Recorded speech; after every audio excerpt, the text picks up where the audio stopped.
আল্লাহ পাক বলেন আল্লাযী খালাকাল মাউতা ওয়াল হায়াতা লিয়াবলুয়াকুম আইয়ুকুম আহসানু আমালা। আমি তোমাদেরকে মৃত্যু দান করলাম এবং হায়াত দান করলাম, আমি পরীক্ষা করব কে কত সুন্দর আমল করে দেখাইতে পারো। আল্লাহ আমাকে পরীক্ষা করবেন, আল্লাহ পরীক্ষা করবেন আমি কত সুন্দর আমল করতে পারি।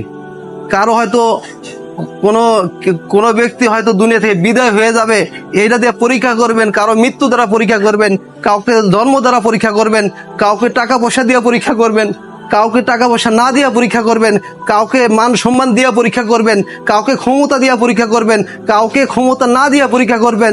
প্রত্যেকটা সময় সকাল দিয়া পরীক্ষা করবেন, সন্ধ্যা দিয়া পরীক্ষা করবেন, গোপনে পরীক্ষা করবেন, প্রকাশ্য করে পরীক্ষা করবেন, যাতে আমরা সৎ থাকতে পারি, আল্লাহওয়ালা হতে পারি। আসলেও মূল কথা হলো যে আমি আল্লাহকে যদি ভালোবাসতে পারি, আল্লাহকে যদি রাজি করতে পারি, গুনাহমুক্ত জীবন যদি করতে পারি, তাহলে আমি প্রকৃত মানুষ। আসলে দাড়ি টুপি আর লেবাস দিয়েই মানুষ না, মানুষের আসল হাকিকত হলো তার আখলাক ব্যবহার। যদি রাগ গোসাকে নিয়ন্ত্রণ করতে পারি, গীবত শিকায়েত পরনিন্দা থেকে যদি বাঁচতে পারি, অন্যায় থেকে যদি বাঁচতে পারি, কাউকে ক্ষতি করা থেকে যদি বাঁচতে পারি, তাহলেই প্রকৃত মানুষ আমি। কিন্তু আসলেও আমি হুজুর হইলে কি হবে? কিয়ামতের দিন হুজুর দিয়ে পার করা যাবে না যদি আমার আখলাক সুন্দর না হয়। এই জন্য বিশেষ করে আমরা যদি নিজেদেরকে একটু খেয়াল রাখি, প্রতিটা দিন যদি আমরা শোয়ার সময় 5 মিনিট বা 3 মিনিট যদি চোখটা বন্ধ করে যদি একটু মোরাকাবা করি যে আল্লাহ আজকে সারা দিন আমার যে কাজ করা দরকার ছিল, আল্লাহ আপনার হুকুম ঠিক মতো মানতে পারি নাই, আপনার আদেশ ঠিক মতো মানতে পারি নাই, আল্লাহ আপনি দয়া করে আজকের জন্য আমাকে মাফ করে দেন, আগামীকাল আমি সুন্দরভাবে চলার চেষ্টা করব। যদি এইভাবে 2 মিনিট 5 মিনিট মোরাকাবা করে যদি আমি শুয়ে যাই বা চোখ বন্ধ করে যদি ধ্যান খেয়াল করে শুয়ে যাই, পরের দিন আবার শোয়ার আগে আবার একই কথা বলবো।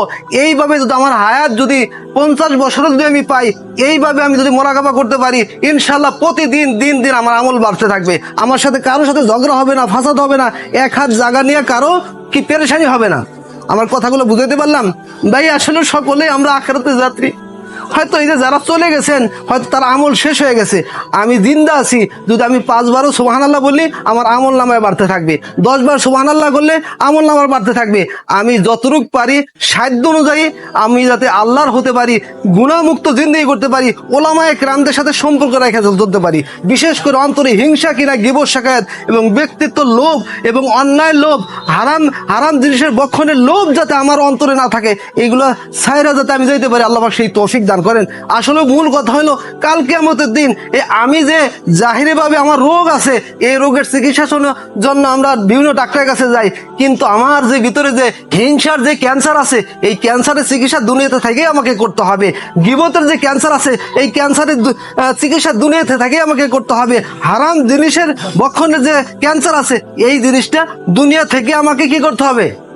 হ্যাঁ, পরিশুদ্ধ করতে হবে। এটা করবো কারা কারা? যারা ওলামায়ে কেরাম, খাস আউলিয়া কেরাম, ওনাদের মাধ্যমে আমি যদি এই হিংসা, গীবত শিকায়েত পরনিন্দার ক্যান্সার থেকে যদি বাঁচতে পারি, আমি প্রকৃত মানুষ।